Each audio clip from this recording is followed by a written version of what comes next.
الفيلم بيبدأ ببنت صغيرة واسمها بيني، وهي داخلة ملجأ للحيوانات، وبتعجب بيني بكلب أبيض صغير بيلعب بجزرة، وعلشان كده بتقرر تشتريه وبتلبسه طوم مكتوب عليه اسمه الجديد بولت. وبعد 5 سنين بترد بيني على التليفون وبتلاقي والدها بيكلمها وهو خايف، وبيقول لها ان في مشكلة في الشغل معاه وما ينفعش انها ترجع للبيت تاني، وبيعرفها ان بولت هيقدر يحميها لانه عمل عليه تجارب خلت عنده قوة خارقة. فبتاخد بين الكلب بولت وبتروح تراقب الشركة من بعيد بمنظار مكبر، وبتشوف فيديو شخص اسمه دكتور كارك وهو قابض على والدها وبيطلب منه الاعتراف، ولكن والد بيني بيرفض ان هو يعترف.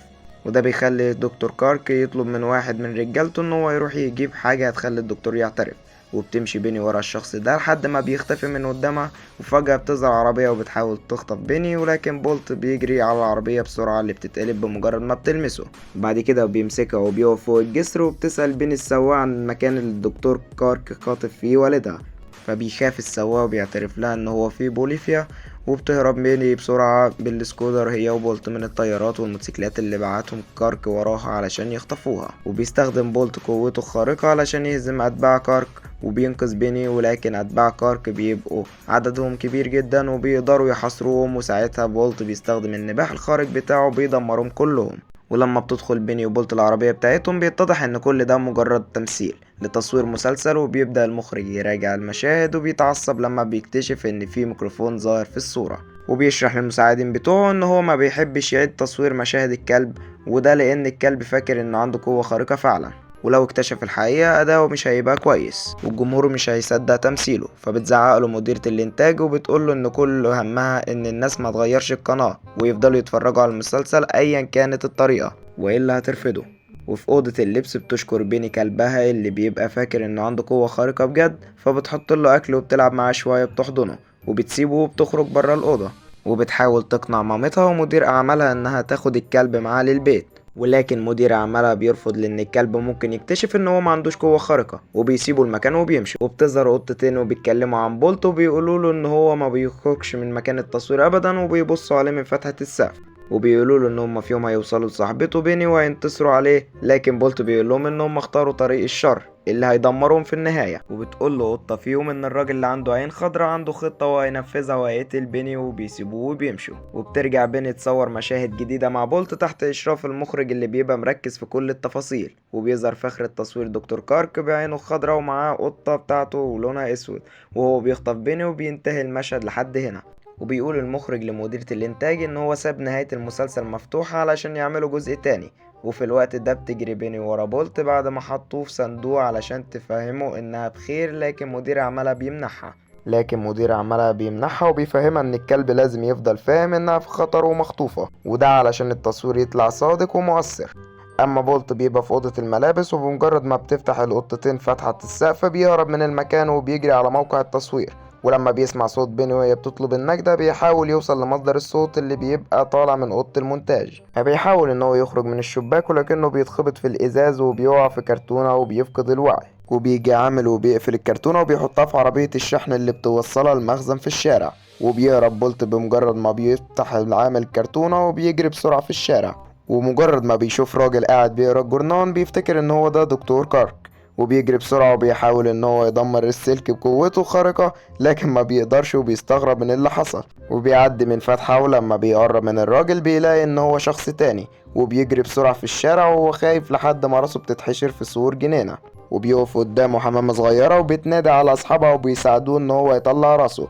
وبعدها بولت بيسألهم إذا كانوا يعرفوا الراجل أبو عين خضرا، لكنهم بيقولوا له إن هما ما يعرفوش الشخص ده، وإن شكل بولت مألوف ليهم. وبتحاول الحمامة تفتكر شافته فين قبل كده، وبالصدفة بيقف أتوبيس عليه إعلان لمسلسل بولت وصورة ليه، ومع ذلك الحمامة ما بتفتكرش هو مين ولا شافته فين. وبيسألهم بولت إذا كانوا يعرفوا أي قطة علشان يسألها على الراجل أبو عين خضرا، فبيقرروا ان هم ياخدوه للقطة هم عارفينها. وبنشوف القطة ميتنز اللي بتجيلها حمامة وبتقدم لها الاكل اللي جمعته طول اليوم، وبتقول ميتنز للحمامة ان الاكل اللي جمعته مش كفاية وانها لما بتجوع بتاكل اي حاجة قدامها. وفجأة بيهاجمها بولت وبيسألها عن مكان بيني، ولما بتحاول تفهمه انها ما تعرفش هو بيتكلم عن ايه بتستغل الحمامة الفرصة وبتعرفه ان هي دي القطة اللي هو بيدور عليها، وده عشان هي بتاخد منهم الاكل. فبيعلق بولت القطة من على الكوبري وبيهددها ان هو هيقتلها لو ما قالتلوش على مكان بيني، فبتطلب ميتنز منه ان هو ينزلها وهي تتكلم معاه. فبولت بيربطها بحبل في الطوق بتاعه، وساعتها القطة بتاخده المقلب زبالة وبتطلع منه خريطة لعبة وبتفهمه ان دي خريطة العالم كله، وبتوريله مكانهم على الخريطة، وبتقوله ان رئيسها ابو عيون خضرا خاطف بيني في هوليود، ولما ميتنز بتطلب من بولت ان هو يفكها بيرفض بولت، بيقول لها انها لازم توصله لبيني الاول. وبيروح بولت العربية مكتوب عليها استوديوهات هوليود، ولكن بيلاقيها مقفولة. ولما بيحاول يستخدم الليزر علشان يسيح القفل بيستغرب ان القفل محصلوش اي حاجة، وبيستغل ان في شخصين بينقلوا كنبة للعربية، فبيستخبى هو والقطة تحت الكنبة، وبينجحوا ان هما يدخلوا العربية اللي بتاخدهم وبتمشي. وبنرجع لبيني اللي بتبقى حزينة جدا على فقدان بولت، وبيدخل مدير اعمالها وبيقول لها ان هو عنده مفاجأة ليها. تفرح بيني لانها بتفتكر ان هو لقى بولت، ولكن بيقول لها ان هو ظبط لها لقاء تلفزيوني، فبتزعل منه جدا لانها بتهتم ببولت اكتر، وبتقول لمامتها انه اكيد الكلب خايف دلوقتي. وجوه العربية بتحاول ميتنز انها تفهم من بولت ازاي هو كلب خارق، فبيقول لها ان دي معلومات سرية، فبتستفزه وبتقول له ان هو ما عندوش اي قوة خارقة. وبمجرد ما بتقع على بولت المادة اللي بيستخدمها الناس لنقل العفش، بينط من العربية، ولما بتنزف ايده بيفتكر ان دي المادة اللي بتضعف من قوته، فبتمسك ميتنز حتة من المادة وبتهدده بيها، ولكن بولت بينقض عليها وبيقول لها ان هي ما تعملش كده تاني. بعد كده بيروحوا هما الاتنين لمنطقة تخييم، وبتعرفوا ميتنز ان الاكل هو الترياق علشان يتعالج، وبتمرنه ازاي يكسب تعاطف الناس عشان يدوله اكل.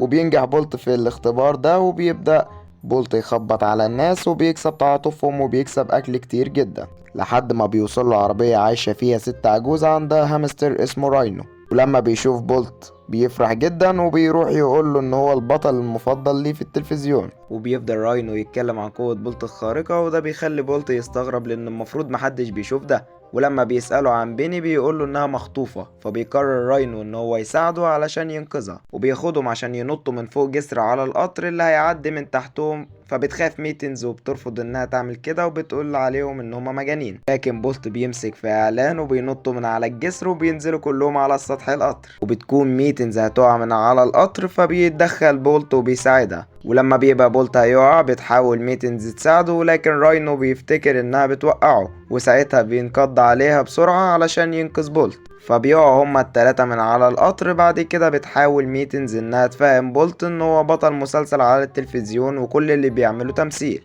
يعني ما عندوش اي قوة خارقة. تثبت له ده لان قوته ما بتشتغلش من وقت ما خرج من بره موقع التصوير، لكنه بينكر كلامها وبيتضايق وبيحاول يثبت لها قوته، لكن بيفشل في كل مرة وبتتريق عليه القطة. وفجأة بتوصل قوات السيطرة على الحيوانات وبيقبضوا على بولت وميتنز، ولما راينو بيشوف اللي حصل بيقرر يروح يساعدهم. وبنرجع لبين اللي بيدخل عليها مدير اعمالها بكلب جديد شبه بولت، لكنها بتعرف ان ده مش بولت الحقيقي وان هو بيضحك عليها. وبتدخل مديرة الانتاج وبتفهم بيني ان ايقاف التصوير هيتسبب في مشاكل كتيرة، وبتطلب منها ان هي تنسى بولت وترجع للتصوير مرة تانية. وفي نفس الوقت ده بيحاول بولت يخرج من العربية اللي بيتحبس فيها مع القطة، وبيوصل راينو للعربية وبيحاول يفتح الباب في نفس اللحظة اللي بولت بيحاول يستخدم فيها قوته. ولما بيفتح الباب بيقع بولت هو وراينو من العربية، وبيفرح بولت جدا لما بيفتكر ان قوته رجعت من تاني، لكن بيكتشف ان راينو هو اللي فتح الباب، فبيحزن لما بيفهم ان هو كلب عادي ما عندوش اي قوة خارقة. بيشجعوا راينو وبيفكروا بالحاجات اللي عملها في المسلسل بتاعه، فبيقرر بولت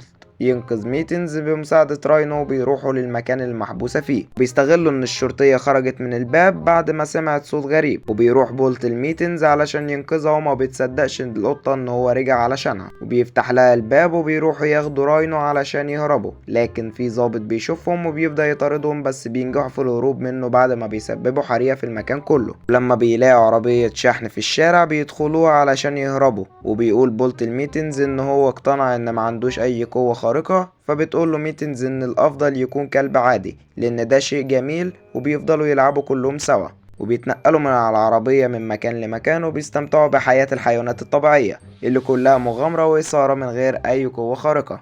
وفي يوم ميتنز بتفاجئ بولت في بيت عاملاه بنفسها ليهم وبتفرجوا عليه، وهي متحمسة جدا، لكن بولت بيفاجئها وبيقول لها ان هو لازم يرجع لبيني. فبتاخده ميتنز لإعلان المسلسل بتاعه، وبتقوله ان بيني ما بتحبوش بجد وانها بتمثل عليه، لكن بولت بيبقى رافض كلامها وبيقول لها ان هو هيرجع لها مهما حصل. وبتزعل ميتنز لانها بتفتكر قصتها مع صحابها. وبتطلب من بولت ان هو يسيبها لوحدها، فبيمشي وهو حزين. ولما راينو بيسأل ميتنز عن مكان بولت بتقوله ان هو راح يحارب الراجل ابو عين خضرا لوحده. فبيقول لها راينو ان هو رايح يساعده علشان بولت علمه ما يسيبش صاحبه في خطر لوحده. وبيوصل بولت لهوليود، وهناك بيقابل حمامة من المعجبين بتوعه، فبيطلب منهم يساعدوه في البحث عن بيني.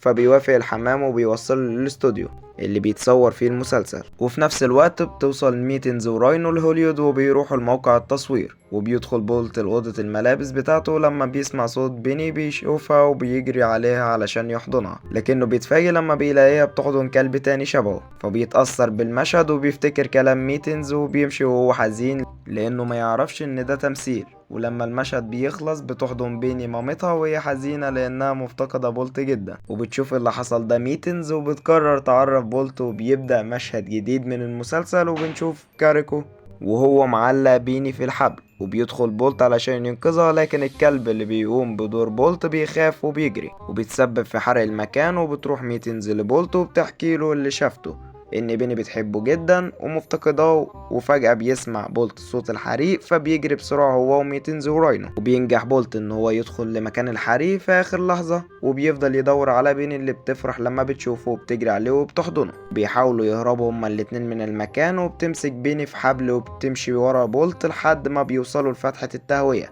لكن بيني بتوعه وما بتقدرش تتحرك. وبتحضن بولت اللي بيرفض ان هو يسيبها، وبينبح بولت بصوت عالي في فتحات التهوية. وبيسمع كل الناس صوته، وبيدخل عمال الاطفاء وبينقذوهم. وبتروح مامتها تطمن عليها في عربية الاسعاف. ولما بيدخل مدير اعمال بيني، مامتها بتضربه وبتقوله ان هو مطرود. بتقرر بيني ان هي تتبنى بولت وميتنز وراينو اللي بتاخدهم بيني، وبيلعبوا في الجنينة وبيعيشوا مع بعض في سلام. وبس كده بيخلص الفيلم. ولو عجبك الفيلم ما تنساش يا صديقي تشترك في القناة وتفعل زر الجرس وتدعمنا باللايك. وبس كده، سلام يا صديقي.